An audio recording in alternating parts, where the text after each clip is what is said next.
Bonjour et bienvenue à tous. Les titres de cette édition.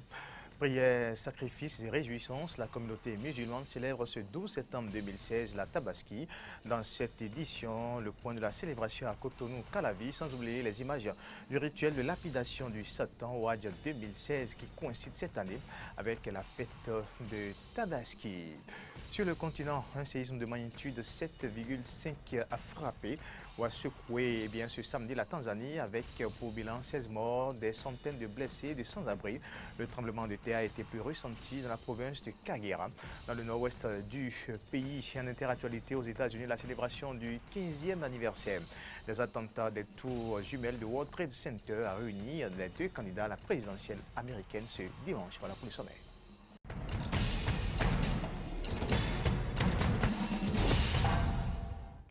Bienvenue à toutes et à tous. À l'instar des musulmans du monde entier, ceux du Bénin célèbrent ce jour la fête de Tabaski. Ils étaient nombreux à se rendre tôt ce matin sur la place Idi de la mosquée de Kadéon pour prier et remercier Allah. Fréjus Seroulan et Fréjus Fiossi pour plus de détails.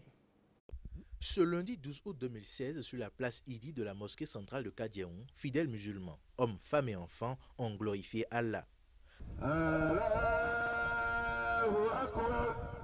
Ensuite a démarré la prière de l'Aïd al-Adha qui marque la commémoration de la soumission totale d'Ibrahim à Allah pour avoir accepté de sacrifier son fils unique. Elle comprend 2 rakas. Après cette prière, l'imam a fait son sermon. À la fin, l'imam Isiaka Ligali a posé l'acte symbolique en sacrifiant un mouton. Le plus important aujourd'hui, c'est d'égorger un mouton quand on a les moyens. Quand on n'a pas les moyens, et vous êtes des gens modestes qui n'ont pas un gros salaire, cotisez entre vous 10 000, et avec 30 000 francs, vous avez un mouton. Donc que ceux qui n'en ont pas ne se détressent pas, parce qu'on a 3 jours pour fêter et pour égorger. Le mouton sacrifié doit être divisé en 3 parties. Une partie pour ta petite famille, une partie pour les voisins du quartier, quelle que soit leur appartenance. Il n'y a pas question de dire il est musulman, il n'est pas musulman dedans. Maintenant une partie peut-être à ceux que tu ne connais pas, vers la prison, vers la léproserie, vers les œuvres sociales, des gens qui ne peuvent même pas te dire merci. L'imam rappelle à la communauté musulmane les interdits et les bénédictions durant ce jour de l'Aïd al-Adha. Et éviter les interdits. Premièrement, le whisky, sodabi, c'est interdit. C'est interdit. Et il va aussi éviter le porc, c'est interdit. La bénédiction, c'est d'abord la longévité. La longévité, après la longévité, la prospérité. Parce que tout ce qu'on dépense aujourd'hui pour Dieu, c'est pour Dieu. Quant aux fidèles musulmans, cette fête est une grâce. Ça représente quand même une grande fête de la joie. De la joie où nous immolons quand même les bêtes et nous partageons la joie avec tout le monde. Je suis heureuse de voir cette journée parce que tout le monde n'a pas la possibilité de voir cette journée. Il y a d'autres maintenant qui ne sont pas ici avec nous. Tout ça, d'autres sont à l'hôpital, d'autres sont à la morgue, d'autres sont enterrés, d'autres sont malades. Tout ça, je suis heureuse d'être parmi ces gens ici et de trouver la prière à faire aujourd'hui. Aujourd'hui, c'est la joie et aussi le remerciement parce que ce n'est pas donné à tout le monde. Vous avez vu cette Tabaski, mais on ne sait pas où on sera l'année prochaine. Après cette fête de l'Aïd al-Adha ou Tabaski, la communauté musulmane va se préparer à accueillir les pèlerins actuellement en Arabie Saoudite. Les fidèles musulmans de Côte-d'Omer, là nous sommes dans la commune d'Abomey-Calavi, fêtent aussi la Tabaski. Ils se sont rendus nombreux à la prière dite sur le terrain de sport du CG Côte-d'Omer. Occasion également pour l'imam qui a bien conduit la prière d'immoler le mouton en sacrifice à Allah. Les festivités où la prière ont été donc faites en présence du maire de la commune de Calavi, le maire Georges Bada. Vous retrouverez l'intégralité de ce reportage dans nos éditions prochaines. On parle toujours Tabaski après la prière. C'est le moment pour les fidèles musulmans d'immoler dans leur foyer le mouton en sacrifice de la Tabaski. Dans la famille Abdi Djouma, les bouchers commis spécialement pour la tâche sont à pied d'œuvre. Les festins dans quelques heures. Les familles les plus démunies pourront également se réjouir grâce au partage des nantis. Suivons ici le reportage fait par Antoinette Sagbo, Denis Marouya qui ont fait une incursion dans un foyer musulman.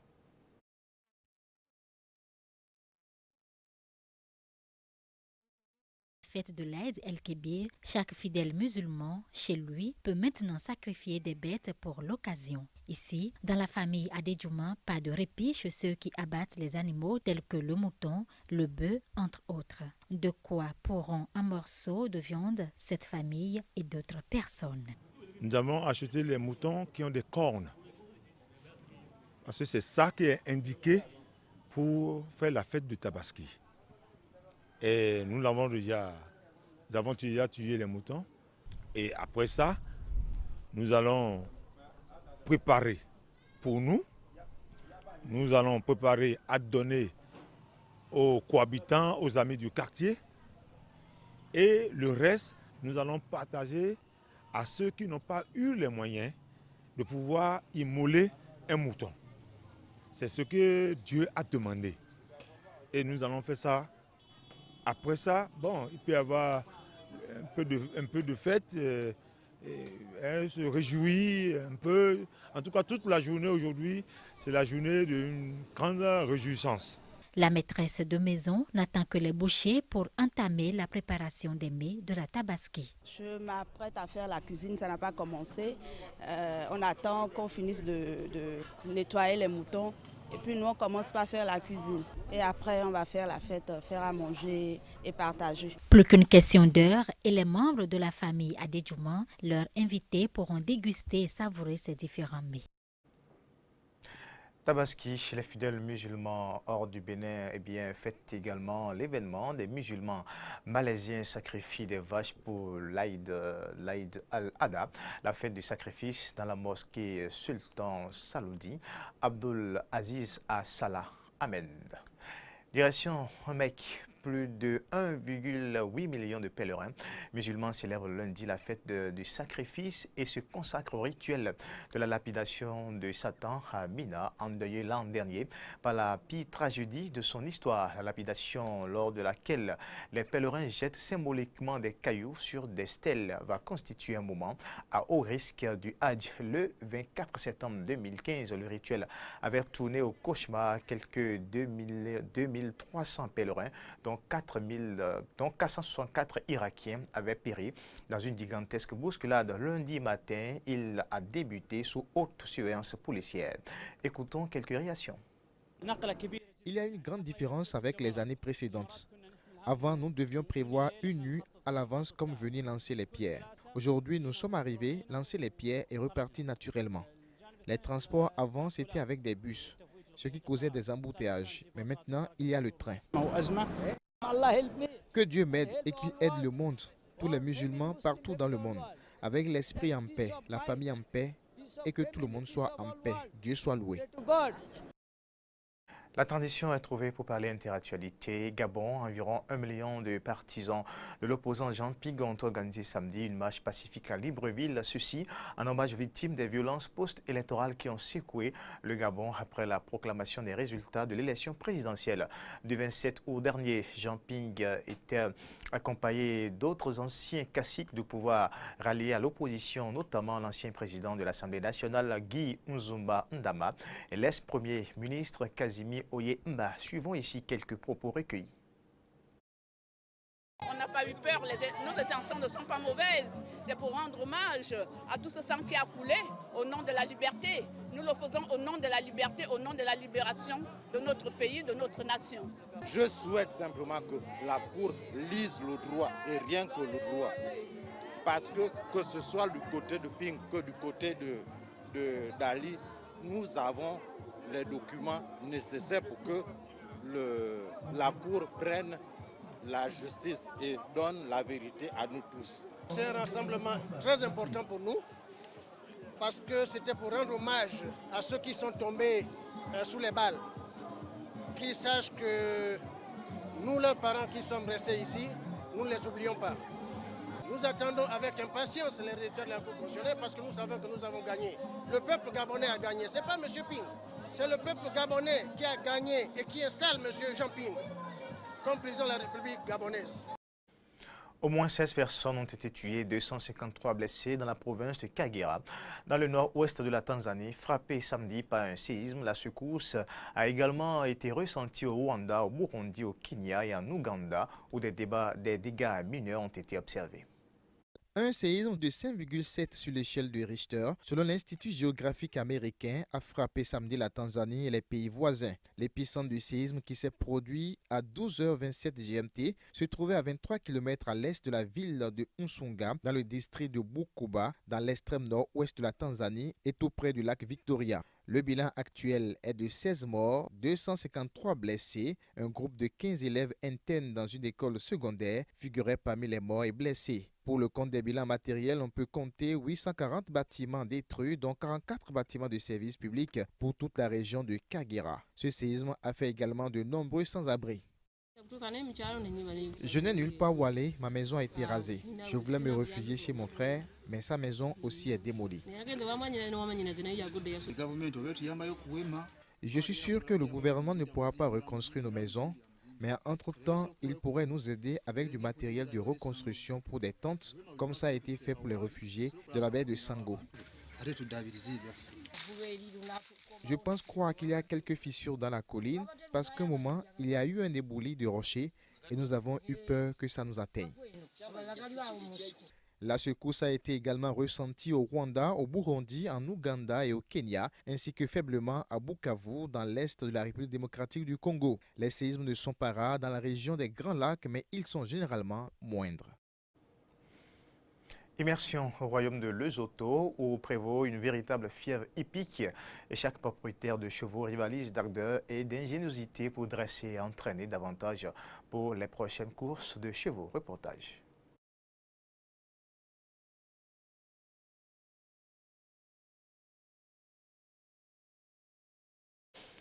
Je disais tout simplement que nous allons faire donc une immersion au royaume de Lesotho où prévaut une véritable fièvre hippique. Chaque propriétaire de chevaux rivalise d'ardeur et d'ingéniosité pour dresser et entraîner davantage pour les prochaines courses de chevaux.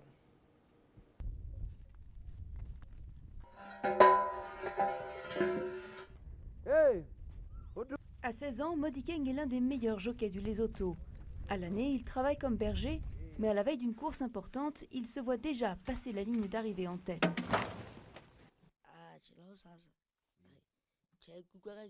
Je serais hyper content de gagner, parce que je serais fier d'avoir gagné une course professionnelle devant tout le monde, devant tous les propriétaires. Dans les villages du Lesotho, les chevaux et les ânes sont le principal moyen de transport. Les courses hippiques sont l'occasion de célébrer cette culture. Elles attirent des centaines d'amateurs. Les propriétaires présentent leur monture à la foule et les paris vont bon train. 5 courses sont organisées à Semonkong le jour de l'anniversaire du roi, par catégorie d'âge et de race. Des poneys basoto locaux, au pur sang importés d'Afrique du Sud. Sur la piste, aligner les chevaux au départ peut prendre un quart d'heure. Les cavaliers s'élancent enfin. Les 4 finalistes peuvent gagner de 5 à 20 euros. C'est au tour de Modikeng d'enfourcher le cheval de son employeur. D'après les propriétaires, les jockeys font 30% de la course. Ce qui compte, c'est la préparation du cheval. Modikeng termine 4e, juste de quoi sauver l'honneur. Tous les chevaux étaient très bons et le mien s'est blessé à l'entraînement. Donc je ne l'ai pas trop poussé non plus. On fera mieux la prochaine fois quand la blessure sera guérie. Mais le héros du jour, c'est le propriétaire de Tolkelot, où parle beaucoup, un pur sang qui ne perd jamais.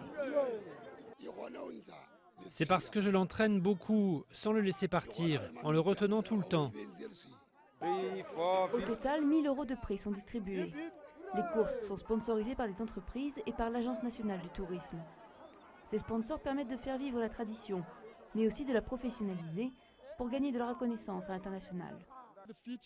Pour moi, l'avenir des chevaux du Lesotho passe par ces courses. C'est là que les éleveurs et les propriétaires peuvent regarder et analyser les chevaux et décider comment faire progresser la génération suivante. Modikeng a travaillé pour plusieurs propriétaires et de victoires en paris gagnés, il a empoché 50 euros, l'équivalent de 10 journées de travail. De quoi rêver au jour où lui aussi aura son propre cheval. Toujours en interactualité, le Dalai Lama sera la semaine prochaine en France, un pays où, comme souvent en Occident, le bouddhisme suscite toujours un engouement, même si cette religion n'échappe pas aux critiques.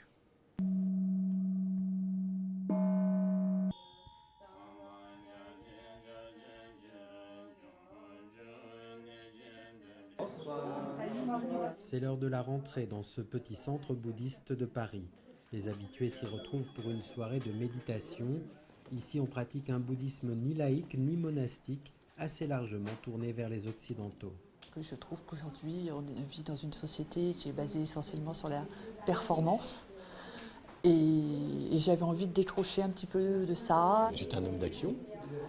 J'aimais faire des actions avec les gens, mais je ne m'intéressais pas vraiment à ce qu'étaient les gens en eux-mêmes. Alors que là, en fait, je découvre des mondes. Ouvert il y a 18 ans, le centre enseigne à la fois le bouddhisme et la méditation à une bonne trentaine de participants.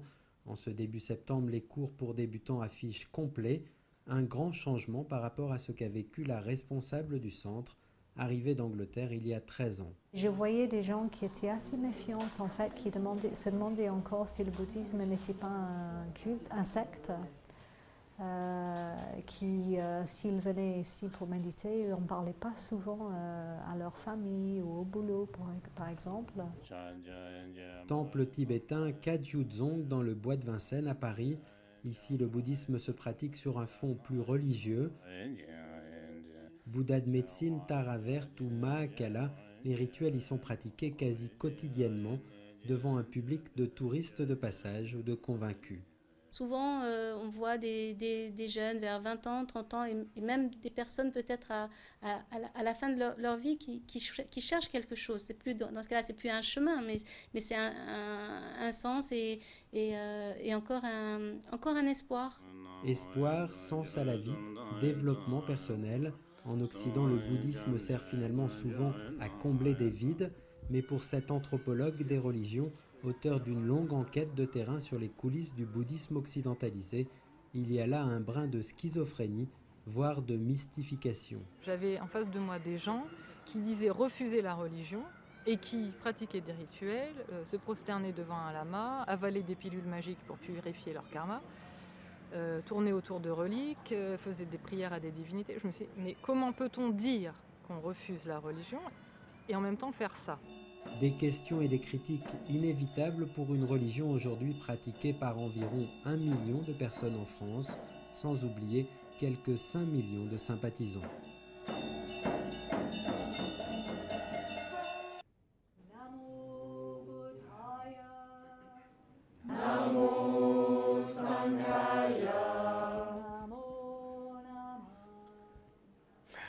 « 15 ans déjà que les attentats terroristes les plus meurtriers perpétrés par 19 extrémistes Al-Qaïda au moyen d'avions de lignes détournées et précipités sur les tours jumelles de World Trade Center et sur le Pentagone et dans la campagne de Pennsylvanie faisaient près de 3000 morts et plus de 6000 blessés. Quelques 75 000 personnes souffrent toujours de troubles mentaux et physiques liés à ces attaques. Un hommage national a été rendu aux morts.